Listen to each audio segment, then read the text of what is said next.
মাকে হোয়াটসঅ্যাপে অ্যাড করছিলাম, তারপর মা আমাকে ওই কার মোবাইল চার্জে বসায় ব্লাস্ট করে গেছে, তারপর 15 জনকে ফরওয়ার্ড করো ওই মেসেজ, তারপর গুড নাইট গুড মর্নিং এগুলোই পাঠায় যাচ্ছে দিন রাত। টাইপ তো এরকম ভাবে করবে মানে ফোনটাকে পারলে ভেঙেই ফেলাবে, ফোনের সাথে পুরো কুস্তি যুদ্ধ করতেছে। আমি বলি মা টাচ স্ক্রিন হালকা টাচ করলেও হবে না, মা এরকম করেই চালাবে। আমরা তো হালকা করে সোয়াইপ করি, কিন্তু আমার মা এরকম করে করে না। আমার মা মানে ওইটাকে সোয়াইপ করে পারলে দুবাই পাঠিয়ে দিবে। আমি মাকে বলি যে মা এত ডিস্টেন্সে মোবাইল দেখা যায়, কিন্তু না, আমার মা সবসময়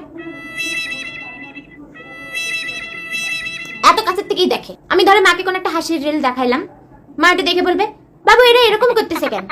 আমি কেমন করে জানবো এরা এরকম করতেছে কিসের জন্য? আমার মাকে ধরো আমি ভিডিও কল করলাম, আমার মা নিজেকে না দেখে বাদ বাকি সব জিনিস দেখাবে, কখনো সিলিং ফ্যান, কখনো আলমারি, কখনো কি, মানে মাকে বলি মা মুখটা দেখাও। হ্যাঁ এই তো বাবু, হ্যাঁ কোথায় বাবু, হ্যাঁ।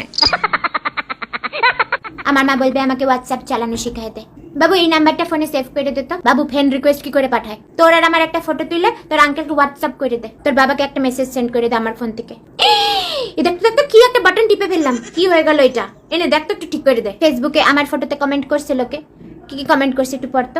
মা এসে আমাকে বলবে যে দেখতো বাবু ফোনটা মানে খারাপ হয়ে গেছে, আমি কথা বলতেছি তোর মাসির সাথে কিন্তু কিছু কথা শোনা যাচ্ছে না। তারপরে আমি দেখবো যে মা ভলিউম কি একেবারে জিরোতে রেখে ফোনটা উল্টা করে ফোনে কথা বলতেছে। মা যখন সেলফি তুলে আমাকে পাঠায়, যাই না সবসময় নিচের থেকে কেন তুলে, বা গম্ভীর একটা তুলবে, এত ক্লোজ চলে আসবে যে নাক ছাড়া আর কিছু দেখা যায় না। আমার মা আবার গুগলে অনেক কিছু সার্চ করে। হ্যালো গুগল, ডালের বড়ি দিয়ে একটা রেসিপি। হ্যালো গুগল, মান্নাদের পুরানা সং বাংলা। মোবাইল ফোন ঘাটলে কি কি রোগ হয়? মাংস করে আলুর দম রেসিপি। প্রেসার কুকারে কেক কি করে বানায়? বাঙালি নিরামিষ তরকারি রেসিপি।